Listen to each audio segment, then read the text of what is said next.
There I was, 9 years old, found myself homeless, living in my mom's green Datsun B210, 1980, in Pasadena, California is where I grew up. And I realized that at 9 years old, I was learning a lot at a time that I should be being a kid. I was having to take care of not just myself, but also my brother. Not just taking care of my brother, but also my mom. She had an addiction and one that she couldn't overcome by herself. But in the process, she wanted her kids with her. And there was really no other way to think about it, no other way to look about it. At that time, it was kind of normal, even though you knew other people had a house and they were living and sleeping in a bed. We slept in the car.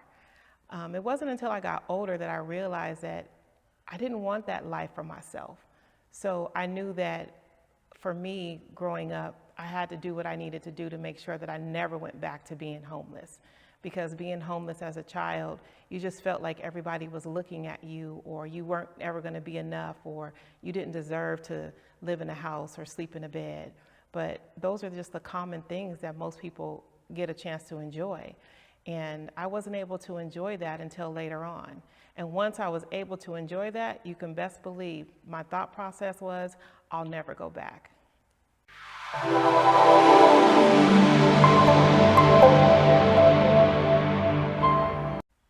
Growing up in a foster home, you lose a sense of self. You start to wonder, if I'm in this home and I have parents out there that are supposed to love me, but they don't, how can anybody actually love me? For some people, growing up in the foster home was probably the worst thing that can happen to them. But for me, it was probably one of the best things that could have happened. It allowed me to see what love is supposed to look like from a mother. It allowed me to have a place to live. It allowed me to have some sense of humility and belonging for myself. I wouldn't say it was the best experience, because for anyone growing up without your family, it's not the ideal situation. But for me, it allowed a foundation to allow me to look back and think on how I felt when I didn't have a family. And one of the things that I know for certain is, it's not often you hear me talk about my foster mom. That is my mother. She's instilled values in me that no one could ever instill in me. And for that, I'm forever grateful. One of the tough things, though, was learning how to love and accept love, because you go through the mind process of, if my own mother and father don't love me, how can anyone else? But being in this place in that time in the foster home, I can tell you I've learned to love myself way more than some people who do get love from their own family.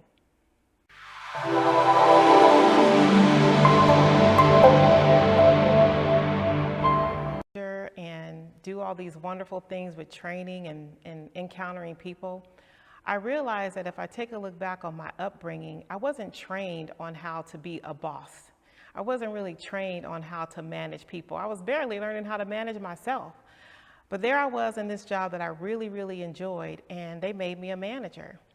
And in the process of making a manager, you would think they would send you to classes to kind of help you and guide you. But my personality, I guess they really loved that it was kind of strong. So it kind of got people to do things that we needed them to do. But even though I had that personality, I didn't have the training to go along with the personality. So in the end, what happens? People quit. No one wanted to work with me. They thought I was bossy. They thought I didn't listen. They thought I knew everything. Well, maybe I did, but there was a way to go about it. I can tell you that looking back on my life and realizing I had this opportunity, I'm so grateful that I failed in that area, and I kept failing until I got it right, because it made me a better person, a better mother, a better manager, a better boss, a better supervisor, and it prepared me for what was to come. And without that experience, I would never want anyone to go through that, be thrown in the fire for, becoming a manager and not having the training. But on the flip side, not being trained was some of the best training I could have gotten.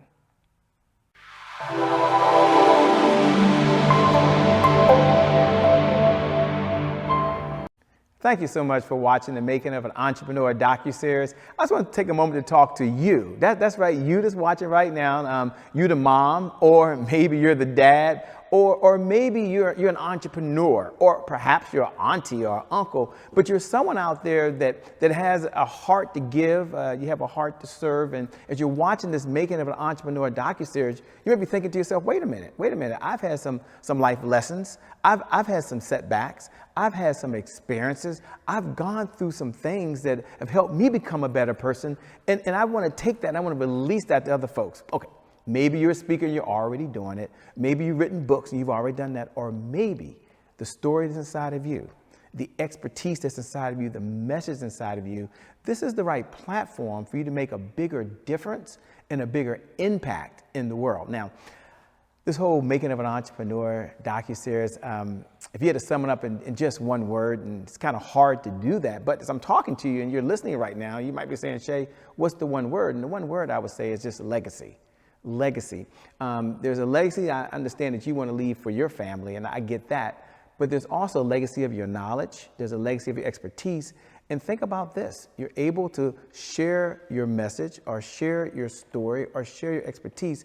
And long after you're gone, they still have a window into the soul of who you are and the impact that leaves behind. If that's you and you someone that's want to get the information, you're someone that's ready to do something bigger than just your business and bigger than just making more money, but you want to have more meaning in the world, do me a favor. Go over to www.themakingofanontrepreneurdocuseries.com. I know that's a long email, a long address, but I want you to hear it again one more time. Themakingofanoentrepreneur.com. Now, when you get there, just put your first name and your last name and your phone number and information in there. Worst case scenario, you have a meeting with the team and decide, hey, me being a cast member, this isn't a good fit, but I had a lot of fun. Best case scenario, you decide to take a step. Folks understand your backstory, understand what you've been through, and the world is much better off while you're here. And when the day comes and you decide to transition and move on, it's still doing very, very well. So with that being said, I just want to pop in. Thanks a lot for watching the Making of an Entrepreneur series. My name is Shay Brown. I want to encourage you to continue to watch, and I'll see you at the next episode. God bless.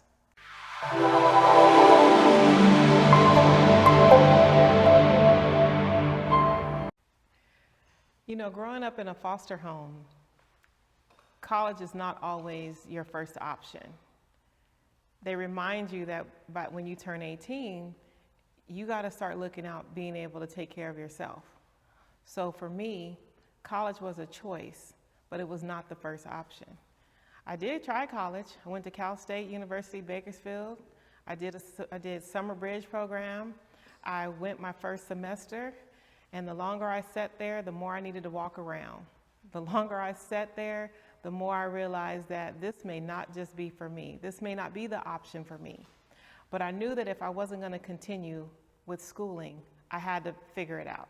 I had to make a way because I had to support myself. I had no one to fall back on. I had no one to depend on. And that's one of the things about being in a foster home that people don't realize, is that there is no transitional program or transitional phase for you. You really left to figure it out.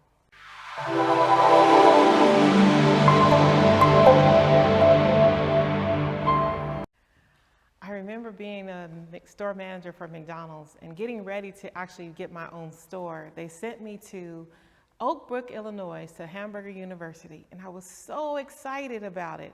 All I knew that I was getting on a plane and I was going to be around people who were doing what I wanted to do. We go through the 2 weeks of university training, and then I get back home and we have a manager's meeting. And at this manager's meeting, they introduce us to Les Brown, the one and only Les Brown. I was so excited to hear him talk and just kind of absorb his energy. And I remember in this meeting we had, he was talking to us, and he was talking about, you know, how he grew up and what his setbacks were and the things that pushed him. And I remember him, I felt like he was just talking directly to me, as if he was saying, Tonya, right now is your time. Right now you can decide on what the rest of your life is going to look like. You can decide on what kind of manager you're going to be. And I remember having a job before where I became a manager and I didn't know what I was doing. And I realized, I said at that moment, that when I started my own business or when I started training other people, I would never ever put them in the lion's den. And as Les was talking to me, all I could think about was making sure that the people who I was responsible for, whether it was McDonald's employees, my own employees, the people that I was responsible for, understood their assignment and got the proper training that they needed. I knew that if I did that, not only was I setting myself up for success, but I was also planting the seed for them to have the mindset to continue to be successful.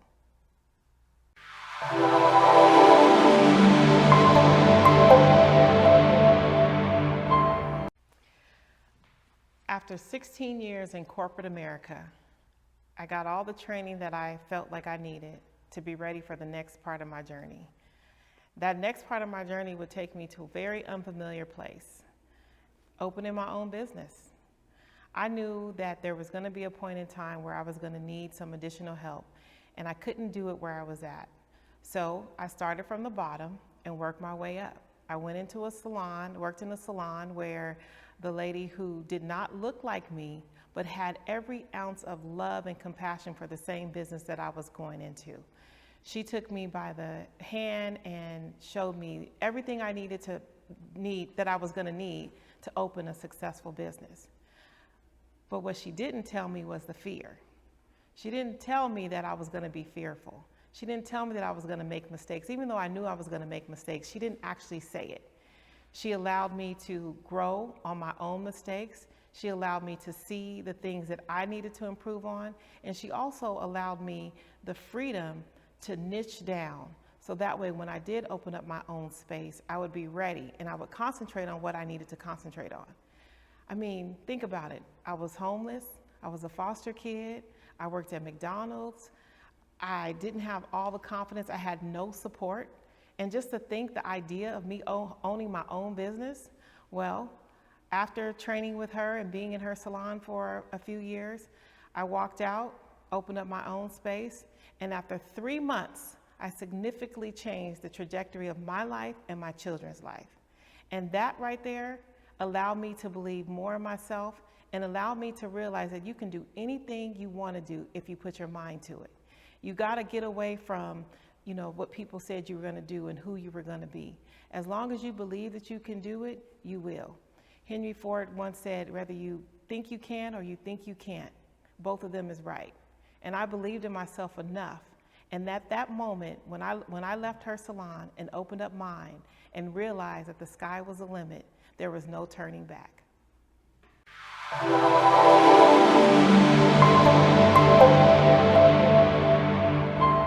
It's a great day. My name is Shay Brown. I just want to speak to you, the speaker, or maybe not even a speaker, right? Maybe you're not a speaker, but you have a message inside of you that you want to release, or maybe you have a story, right? A story of your life, a story in your career, or maybe as you're listening right now, you're an expert, right? You're an expert at teaching people how to do something. You're an expert at raising kids. And I want you to imagine for a moment that you had an opportunity to share your message or your story on a bigger stage. Now, I'm going to talk about that in a moment and what that would mean for you if you could reach your target audience. If you're an entrepreneur, if that target audience got associated to the problem that you solve, or if you're a super entrepreneur with sales funnels out there, not only did they get associated to who you were, but they were able to join your list. Now, for other folks, that won't make no sense at all. But for you, the entrepreneur, you know exactly what I'm talking about. I want to invite you over to something called the Comeback Champion Summit. And the whole purpose of the Comeback Champion Summit is really to do one thing, which is one word, and that is possibilities. That's right. When you get a chance to get on stage, you get a chance to do it virtually, and some of you maybe in person, and you get a chance to share your story. So something deep inside of you. I always say your message, because some of you have a message or your expertise. Then guess what happens? 3 things happen. Number 1, you get to make a difference. And isn't that why you are on this earth? I mean, I don't want to get emotional here, but you're really on this earth to make a difference for someone else. Something has happened to you so it can go through you to someone else. And being able to speak on a platform that provides an audience, it's like having a microphone that allows you to help more people faster. So that's number 1. Number 2, when you're on a platform, I'm going to invite you to the Comeback Champion Summit, you get a chance to have more meaning in the world, to have more impact, and to have more influence. And that's really who we're looking for. We're looking for folks out there who have an interest, want, or desire of serving others. So if that's you, I'm going to invite you to go over to www.comebackchampionsummit.com. Again, comebackchampionsummit.com. Click the button. It'll say apply to speak. Go through the process. And if it's a good fit, can't wait to share your story over at the Comeback Champion Summit or any one of our platforms that serves other folks. With that being said, my name, by the way, is Shay Brown, the Happy Entrepreneur. Make it a great day, everyone, and we'll make some good things happen. We connect again real soon. See you out.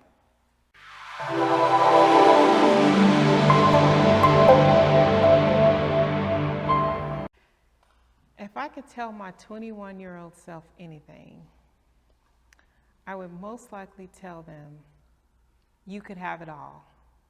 What do I mean by that?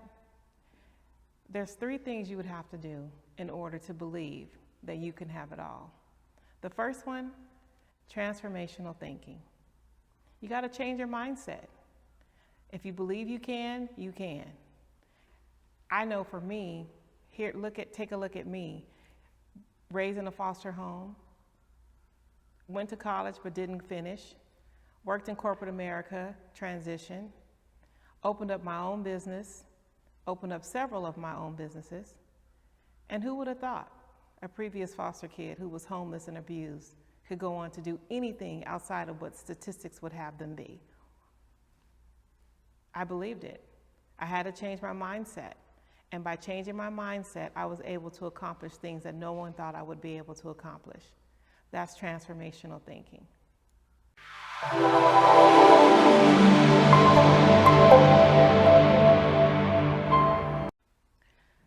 In order to have it all, you also have to master leadership.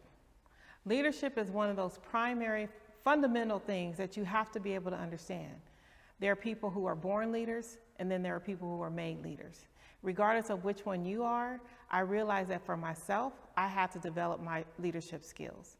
I had to go in to make sure that I was being the person that I wanted to follow, that I was representing myself in a way that would make others want to follow me. I had to live by that example. And in order to live by that example, I had to believe in myself. And believing in myself also poured into my leadership. It poured into my leadership development, and it poured into my leadership skills.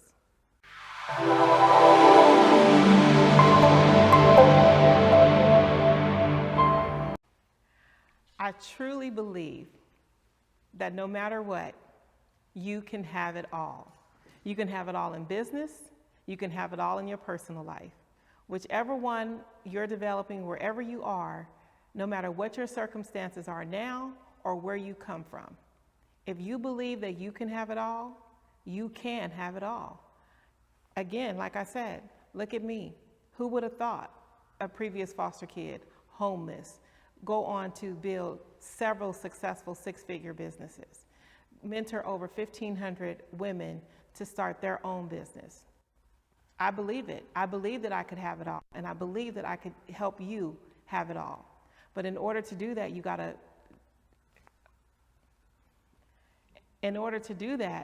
have to believe it yourself. You have to master leadership. You have to build your communication. You have to transformational think so that you can get out the box and move to the next level. In order to do that, you have to do the work. In order to have it all, you have to start somewhere. You can't let your circumstances define you. You can't stay where your circumstances are. You have to build and you have to move. And in order to do that, you have to take a step. Believe me when I tell you that no matter what your business is, or where you want to take it, or what's going on in your personal life, you have to believe that you can have it all.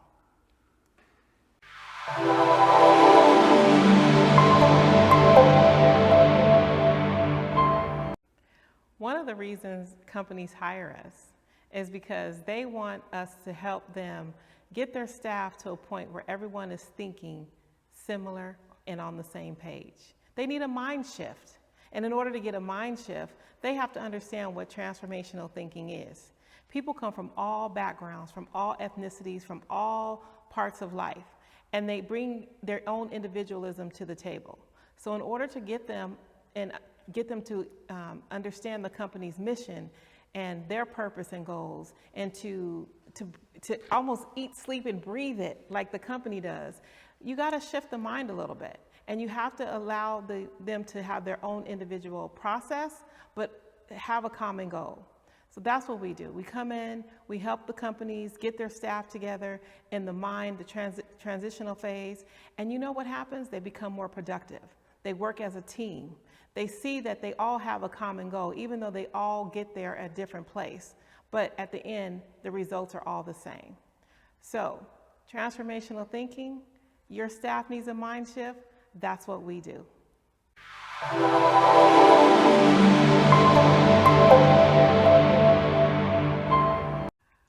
This has been an amazing experience. And one of the things that I really enjoyed the most was that there was no pressure. Everything was well organized. I felt right at home, and anything and everything that I needed to get me through this today, it was there. Everyone's really nice. Everyone knew what their assignment was. They made sure that I had my assignment, and for that reason and that reason alone, other than the granola bars, I did get granola bars. It was just a wonderful experience. I appreciate it, and I cannot wait to see what's next.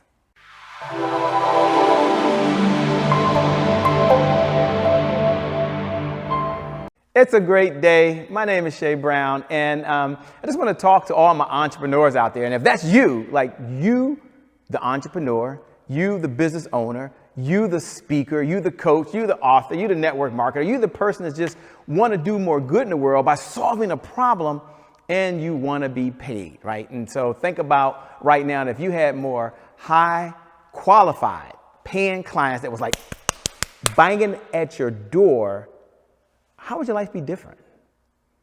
When there's more revenue coming in and you're able to hire more people and you're able to make a bigger difference, what would that look like? Or number two, maybe there's folks that are coming in right now and they're knocking at your door, boom, boom, boom, boom, boom. But the only challenge you have is you're listening. Listen very closely, because this might be you, so listen very carefully.